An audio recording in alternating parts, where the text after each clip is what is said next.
संविधान समता फाउंडेशनचा वर्धापन दिन साजरा। या संस्थेचा प्रथम वर्धापन दिन सोहळा ठाणे येथील नरेंद्र बल्लाळ सभागृहात पार पडला। भारतीय संविधानाच्या उद्देशिकेचे सामूहिक वाचन घेण्यात आले।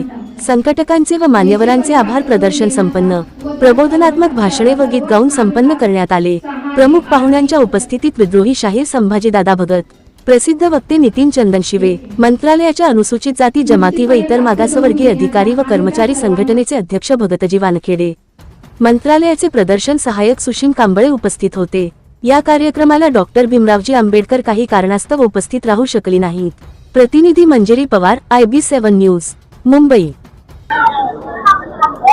आपल्या सोबत आहेत भारतजी वानखेडे सर, जे महाराष्ट्र शासनाच्या मंत्रालयातील इतर मागासवर्गीय व अनुसूचित जाती जमाती अधिकारी व कर्मचारी संघटनेचे अध्यक्ष आहेत। आणि आता कार्यक्रम संपला आहे। संविधान समता फाउंडेशनचा जो पहिला वर्धापन दिवस होता तो मोठ्या उत्साहात पार पडला। आणि आता जाणून घेऊया की त्यांना येथे येऊन कसं वाटलं आणि या सर्वांचा उत्साह पाहून आता त्यांना काय व्यक्त व्हावंसं वाटते। सर्वप्रथम सर्वांना सविनय क्रांतिकारी जय भीम। आजच्या या संविधान समता फाउंडेशन यांच्या प्रथम वर्धापन दिनानिमित्त मला या ठिकाणी प्रमुख मार्गदर्शक म्हणून बोलावलं होतं।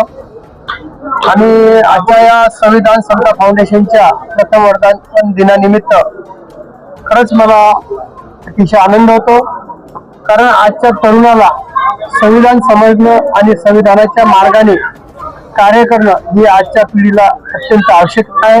आणि भारतीय संविधानामध्ये समता, स्वातंत्र्य, बंधुत्व आणि डॉक्टर बाबासाहेब आंबेडकरांनी जे सांगितलेलं शिका, संघटित व्हा, संघर्ष करा, ह्या ज्या काही मूल्य आहेत या मूल्यांचं आजच्या तरुणांना आवश्यकता असलेली जी गोष्ट म्हणतो आपण ती ही आज भारतीय संविधानाची गरज आहे। आणि तरुण मंडळींनी शिक्षण घेत असताना तथागताचा जो मार्ग आहे त्या मार्गाने जात असताना भारतीय संविधानाचा जो अभ्यास करायला पाहिजे, ज्या ताकदीने जो अभ्यास करायला पाहिजे तो केला पाहिजे। आणि आजच्या या संविधान समता फाउंडेशनच्या दिनानिमित्त मी तरुणांना अधिकाधिक आवाहन करेल की प्रत्येक तरुणांनी आपल्या शिक्षणाच्या माध्यमातून आपण संविधान वाचलंच पाहिजे, पण प्रत्येकाने संविधानाच्या अनुषंगाने आपण लॉ कसं करता येईल आणि लॉयर कसा होता येईल, लॉ झाल्यानंतर आपल्याला संवैधानिक आपले मूल्य आपल्याला जोपासता येते आणि प्रत्येक समाजातल्या विद्यार्थ्यांनी अधिकाधिक आपण वकील कसं होता येईल यावर भर दिला पाहिजे। या ठिकाणी आजच्या संविधान समता फाउंडेशनचे जे आमचे सिद्धार्थ आणि त्यांचे सर्व सहकारी जे आहेत त्यांना मी खरोखर मनापासून शुभेच्छा देतो। आणि भारतभर आणि राज्यभर आज संविधानावर हा देश चालत असताना प्रत्येकाला माहिती आहे की संविधान किती महत्वाचं आहे। त्यामुळे आजच्या प्रथम संविधान दिनानिमित्त समता, स्वातंत्र्य, बंधुत्व हेच मूल्य आम्ही या ठिकाणी सांगेल की याच्यावरच आपले जीवन आधारित आहे। तेव्हा सर्वांना मी खूप खूप मंगलमय शुभेच्छा देतो। आणि सर, महापुरुषांना आदर्श ठेवून महाराष्ट्र शासन नवनवीन योजना समाजातील प्रत्येक घटकांसाठी राबवत आहे। आणि आता जे भारतीय संविधानाला आदर्श ठेवून, त्याच्या मूल्यांना आदर्श ठेवून महाराष्ट्र शासन कार्यरत असते, तर त्याबद्दल तुम्ही काय सांगाल की पुढचे काही प्लॅन्स असतील?